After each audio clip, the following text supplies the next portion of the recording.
हमारे इंदौर के कलेक्टर महोदय श्री टी लैया राजा, मैं बहुत हर्षित और गौरवान्वित भी हूँ कि मुझे इनका परिचय करने का सौभाग्य प्राप्त हुआ।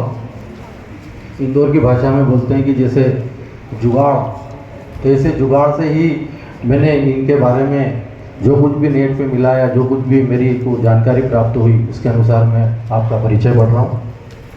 भारत देश के तमिलनाडु राज्य में ईरोड जिले में 5 अप्रैल 1984 को इनका जन्म हुआ।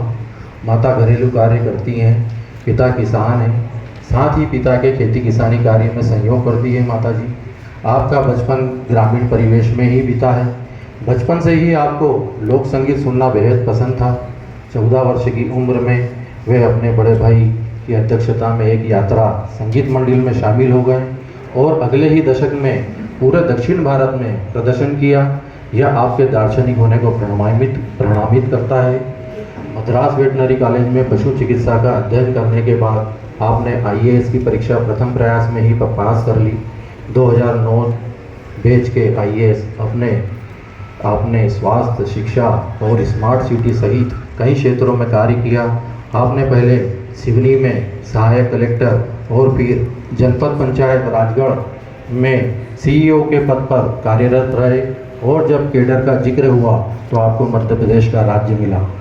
आपने पहले कभी हिंदी बोली नहीं थी। मसूरी के एक ट्रेनिंग सेंटर में आपने हिंदी सीखी और आज आपका हिंदी भाषा पर पूर्ण अधिकार है।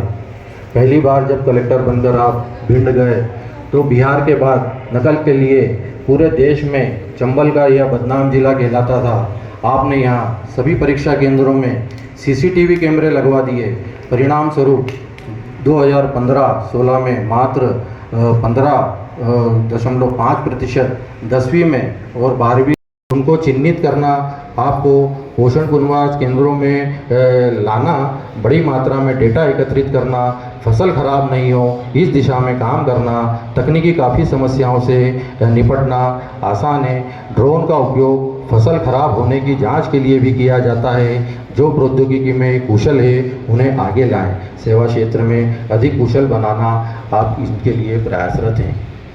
बच्चों, मैं आपको एक बात बता दूं कि आज आपके सामने देवभूमि में 3 देव, संत, शिक्षा और संस्कार सभी आपको यहाँ पे मिल रहे हैं। इनसे आप इनको अपना रोल मॉडल बना सकते हैं, आप इनको अपना ब्रांड एम्बेसडर बना सकते हैं।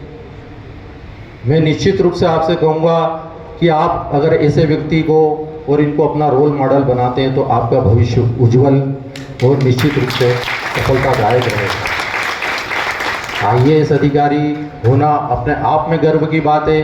भारत में लगभग 5000 IAS अधिकारी हैं। टी लैया राजा साहब उन 5000 VIP में से एक हैं। भारत जैसी बड़ी और घनी आबादी वाले देश को संचालित करने के लिए 5000 IAS अधिकारियों की संख्या होनी लगती है। IAS बनना भारत में एक बड़ी उपलब्धि मानी जाती है। IAS अधिकारी जिस परिवार का होता है उसके लिए ये बहुत सम्मान की बात होती है। हमारे आज के पुरस्कारित शिक्षा वीर बच्चों, इन्हें अपना ईश्वरीय स्वरूप आदर्श दूत, आदर्श और संस्कारी शिक्षा के ब्रांड एम्बेसडर बना सकते हैं। आपको यकीन दिलाता हूँ कि आपका भी भविष्य इनके समान उज्जवल होगा। धन्यवाद।